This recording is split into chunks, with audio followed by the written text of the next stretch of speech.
Nakabili na rin karne, kasim pala aring aking piyesang gagamitin. Hindi ko na pinalastar, kakoy ako na ang gagayat. Kasarapan, tamang-tama, mataba-taba. Bagos ipalalambutin ko ari mamaya ng kainaman. Pagsasarap din naman sadya ng igado ng mga taga-norte eh. Nakakahawig din nga ng minudo minsan, pero magkaibang lasa, pisyan.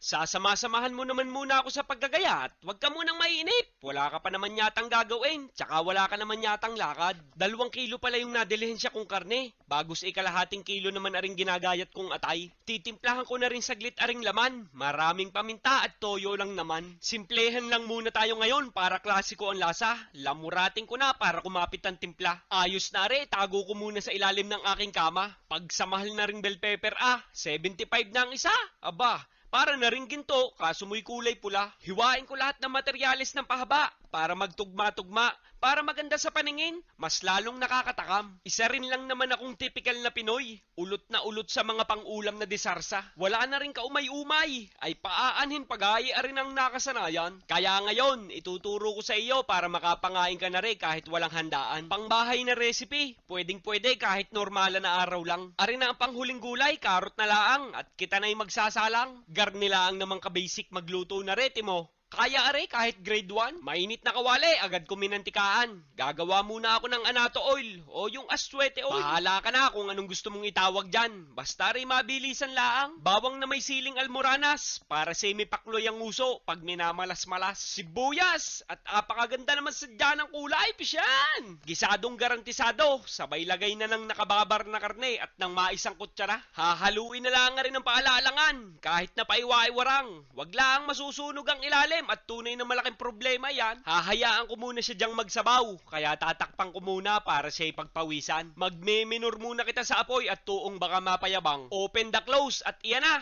Medyo naiga na kaya syempre sabawan ko ng malinis na water. Galing sa Pansipit River yan. Nasunog pa yung pot holder ko, talagang katawan na. Sa pangyayaring aray malambot na siguradong karne, kaya napapanahon ang ilagay ang mga gulay. Carrots muna, gisantes, ika ng matanda. Gintong bell pepper na pula, tawari na. Lagyan ko na rin ng rino, 1 kutsara lang, at baka ma-overdose naman. Sadya namang iyay nilalagyan ng betchin para mas malinamnam. Ay di kung ayaw mo naman ay di huwag. Lulutuin na lang yung mga gulay, mabilis lang yan para buhay pa rin at hindi lubsak.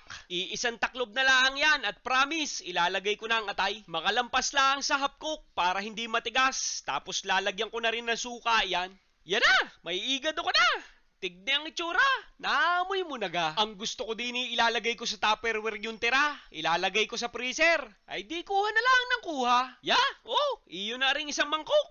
Kaso mo'y doon ako nalungkot. Wala pala naman sinaing. Ay inang. Anlay hindi na ako